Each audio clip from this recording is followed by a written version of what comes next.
Do I look real to you? Hope so. I have no idea if you're seeing this, but I'm just gonna look ahead and trust that you're there. I've drawn a semicircle in the sand in front of me so I don't walk past it and look like I'm floating in midair.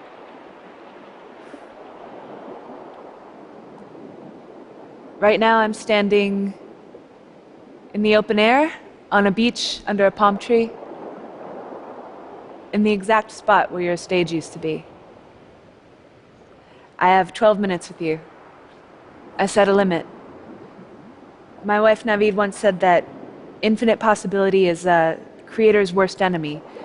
For example, this dress, I'd asked her to design something that a priest might have worn in 23rd century Cairo, but we only had 3 days to make it, and the only fabric we had was an old duvet cover that another resident left behind, but she did it, and it's perfect. And she looked at it and she said, proof of concept, creation needs constraint. So with these 12 minutes, I'm going to tell you about my greatest discovery. For my whole life, my obsession has been eternal life, as I know it is so many of yours. You may be happy to know that your research will pay off. I am 318 years old. The average human lifespan is now 432 years. And my work has been to extend the human lifespan indefinitely. And I've never questioned that someday we'll reach a point where we'll be content. But the opposite keeps happening. The longer we live, the longer we want to live, the less we want to die. Who can blame us? The universe is so big. There won't ever not be more to see. Just yesterday I was reading about how you can take out a boat on Europa and sail from island to island all over the planet. And some of the islands have villages that you can stay and visit and sleep under the shadow of Jupiter. And then there's this other island where there's just one songwriter who sits and plays mandolin for the ocean. And then there are others where there's no one.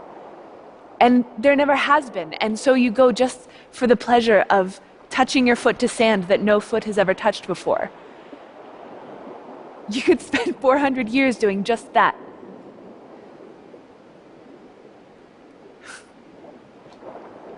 Right now the moon is rising in the northeast. I can see the cities on it with my naked eye. They're connected like nerve clusters. Mariapolis on the South Pole, and Ramachandran on the equator, and New Tehran in the Sea of Tranquility. That's where Naveed and I met. We were both artists downtown. And the day we met, we were passing each other in Azadi Square, and we bumped shoulders. And I turned to apologize, and she, without saying hello or introducing herself or anything, said, well, why do you think we just didn't pass through each other? And first of all, I thought, who the hell are you? But second, the question annoyed me because the answer is so simple.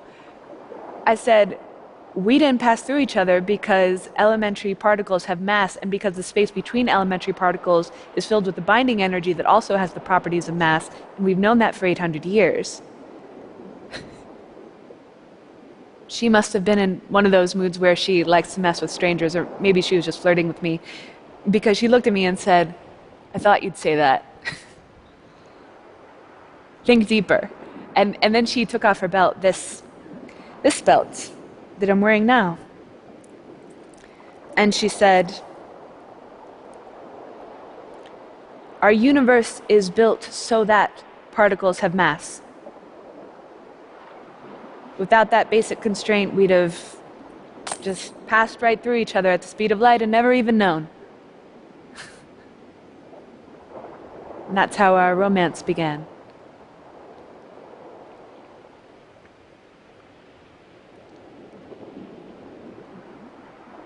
Naveed and I never ran out of things to talk about. Never.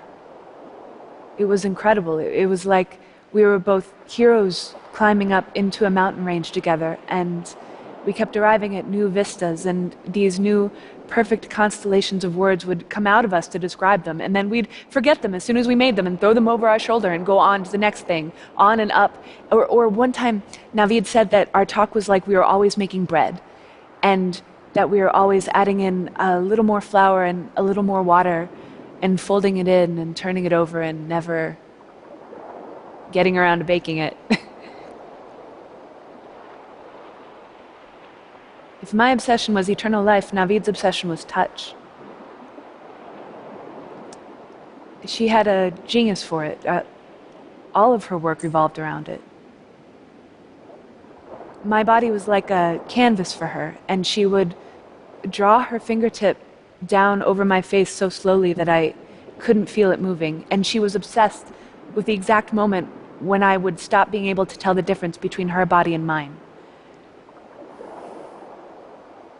Or she would just lie across me and dig her shoulder into mine and say, "Pilar, why does this feel so good?"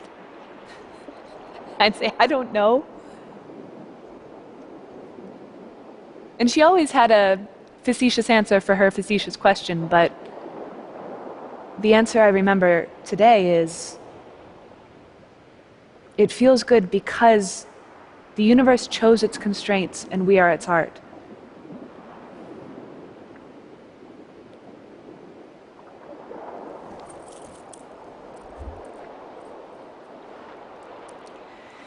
It's always funny what you think the future is going to be like versus what it turns out to be. In your time, scientists thought that humans could freeze themselves and wake up in the future. And they did, but then they died. In your time, scientists thought humans could replace organs and extend life for hundreds of years. And they did, but eventually they died anyway. In your time, Earth is the only place people live. In my time, Earth is the place people come to die. So when Naveed started to show the signs, our friends assumed I would do what everyone does, which is say goodbye and send her to Earth, so that none of us would have to look at her or be around her or think about her and her failure to keep living.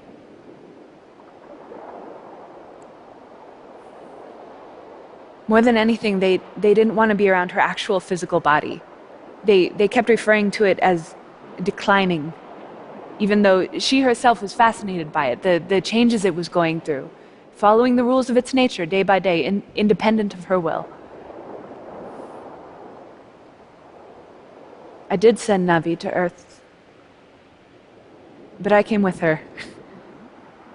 I remember a friend of ours just before we left said, "I just think it's arrogant. Like the rules don't apply to you, like you think your love is that special." But I did. So, even here on Earth, I kept working on how to extend life. It didn't occur to me that there could be any other response. I kept going back to that thing that Naveed said to me that day in Azadi Square, that without that basic constraint, a universe that granted mass to matter, we would not exist. That's one rule. Another rule is that all mass is subject to entropy. And there is no way to be in this universe without mass. I know. I tried everything. I tried creating a photon box where the Higgs field was altered. I tried recording all subatomic movements in my body and replaying them on closed loop. Nothing worked.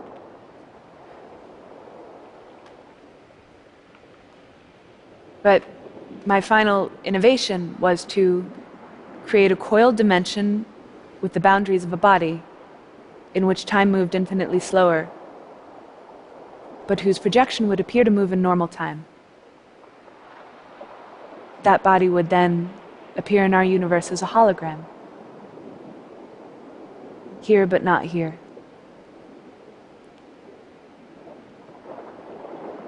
When I realized I'd done it, I ran to her room, so happy to tell her I'd done it, moving through space almost normally to all eyes, even to my own.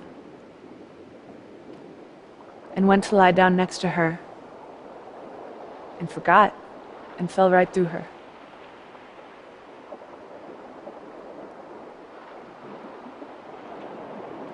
I'd found a way to eternal life, at the expense of the one thing Navid loved most, which was to touch and be touched. And she threw me out.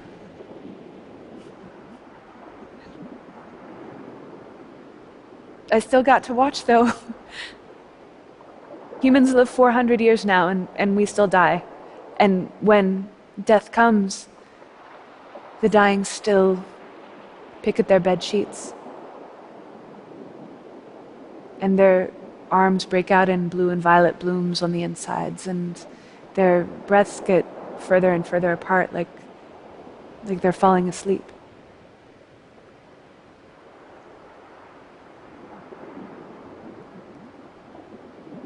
I've always thought that what gives a life meaning is adventure. And death is just a problem we haven't discovered the solution to yet. But maybe a life has meaning only because it ends. Maybe that's the paradox. Constraints don't constrain, they allow perfect freedom.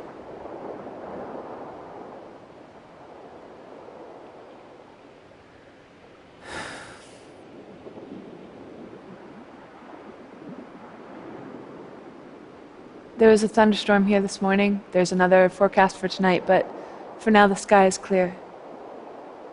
I can't feel the wind here, but I just asked one of the caretakers who passed by what it felt like, and she said it felt warm like melted butter. An answer worthy of my wife.